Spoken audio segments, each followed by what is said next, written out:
ایک دفعہ کا ذکر ہے کہ ایک بادشاہ تھا، بہت رحم دل، ہر ایک کا خیال رکھنے والا۔ اس کی ریاست میں کسی کو بھی کوئی تکلیف اور پریشانی ہوتی تو بادشاہ کو ایسا لگتا کہ جیسے وہ پریشانی یا تکلیف اس کے اپنے ساتھ ہو رہی ہے، اور وہ ہر ممکن طریقے سے اس شخص کی پریشانی دور کرنے کی کوشش کرتا۔ بس اسی لیے اس کی ریاست کے سب لوگ اس سے بہت خوش تھے، اور کبھی بھی کسی نے بھی اس کے مد مقابل آنے کی کوشش نہ کی، اور شاید کوئی آ بھی جاتا تو عوام اس کو بادشاہ ماننے سے انکار کر دیتی۔ بادشاہ یوں تو ہر لحاظ سے مطمئن اور خوش تھا، مگر ایک پریشانی اسے ہر دم لگی رہتی تھی، جس کا نہ تو وہ کسی سے ذکر کرتا تھا اور نہ ہی کوئی حل نکال پا رہا تھا۔ وہ پریشانی کچھ اور نہیں بلکہ اس کا اکلوتا بیٹا تھا، جو اپنے باپ کے بالکل برعکس تھا، جس کو اپنی ریاست یا ریاست والوں سے کوئی سروکار نہ تھا۔ وہ ہر وقت اپنے آوارہ قسم کے دوستوں کے ساتھ بیٹھا تاش کھیلتا رہتا اور کبھی شکار پر نکل جاتا۔ اگر بادشاہ اپنے بیٹے کو سمجھانے کی کوشش کرتا تو شہزادہ یہ کہہ کر ٹال دیتا کہ ابا جان، مجھ سے یہ جھنجھٹ نہیں ہوتے، زندگی عیش کرنے کے لیے ہوتی ہے، نہ کہ دوسروں کے دکھوں میں رو رو کر آنکھیں اندھی کرنے کے لیے۔ بادشاہ یہ سن کر خاموش ہو جاتا اور سوچتا کہ انشاءاللہ ایک وقت آئے گا کہ میرا بیٹا میری ریاست اور ریاست والوں کو سنبھالے گا۔ مگر یہ دن بادشاہ کے نصیب میں نہ تھا کہ وہ اس خوشی کو اپنی آنکھوں سے دیکھتا۔ جب ہی تو ایک دن بادشاہ اپنے محل کے باغ میں ٹہل رہا تھا کہ اچانک چکرا کر گر پڑا۔ محل کے اندر بادشاہ کے خاص ڈاکٹر نے یہ کہہ کر بادشاہ کو مطمئن کرنا چاہا کہ بس ہلکا سا چکر تھا اور کچھ نہیں، مگر بادشاہ بہت سیانا تھا۔ اس نے طبیب سے کہا، دیکھو طبیب، میں موت سے نہیں ڈرتا، یہ برحق ہے، ہر انسان کو موت کا مزہ چکھنا ہے۔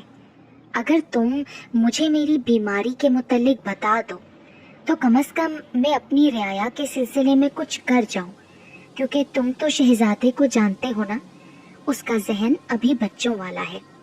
تب طبیب نے کہا، بادشاہ سلامت، آپ کی نفسوں کی حرکت بتا رہی ہے کہ آپ اس دنیا میں بس چند ہی دنوں کے مہمان ہیں۔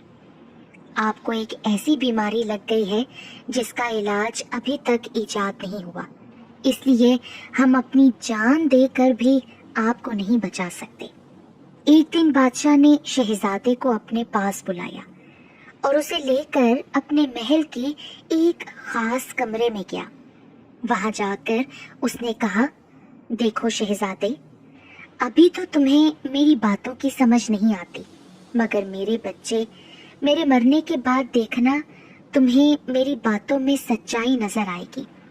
تمہارے یہ سارے دوست مطلب پرست ہیں، جنہیں تم سے زیادہ تمہاری دولت سے پیار ہے۔ جس دن تم پر تمہارے دوستوں کی حقیقت کھل جائے اور تم نقصان اٹھا چکو تو کسی کے آگے ہاتھ پھیلانے سے بہتر ہے مر جانا۔ حالانکہ میں جانتا ہوں کہ خودکشی حرام فعل ہے، مگر در بدر کی ٹھوکریں کھانے سے بہتر ہے تم اسی کمرے میں آنا اور اسی کمرے کے چھت پر لگے ہوئے اس کنڈے سے رسا باندھ کر گلے میں ڈال لینا، مگر یاد رکھنا، خودکشی کے لیے اس کے علاوہ کوئی اور جگہ نہ ڈھونڈنا۔ یوں سمجھنا کہ تمہارے مرحوم باپ کی یہ آخری خواہش ہے، کیونکہ اس کمرے میں تمہیں خودکشی کرتے ہوئے کوئی بھی نہیں روک سکے گا۔ مگر شہزادہ بہت نادان تھا، پھر بھی اپنی ذمہ داری کو نہ سمجھا اور اپنی بیہودہ خواہشات کے پیچھے بھاگتا رہا۔ یار دوست اسے خوب بے وقوف بناتے رہے اور اس سے اپنا مطلب نکالتے رہے۔ ایک دن وہ ہو گیا جس کی شہزادے کو توقع نہ تھی۔ ایک روز صبح سویرے بادشاہ اپنے بستر پر مردہ پایا گیا۔ طبیبوں نے کہا، رات کو بیماری نے اپنا زور پکڑا، جس کی وجہ سے بادشاہ سلامت اس دنیا سے رخصت ہو گئے۔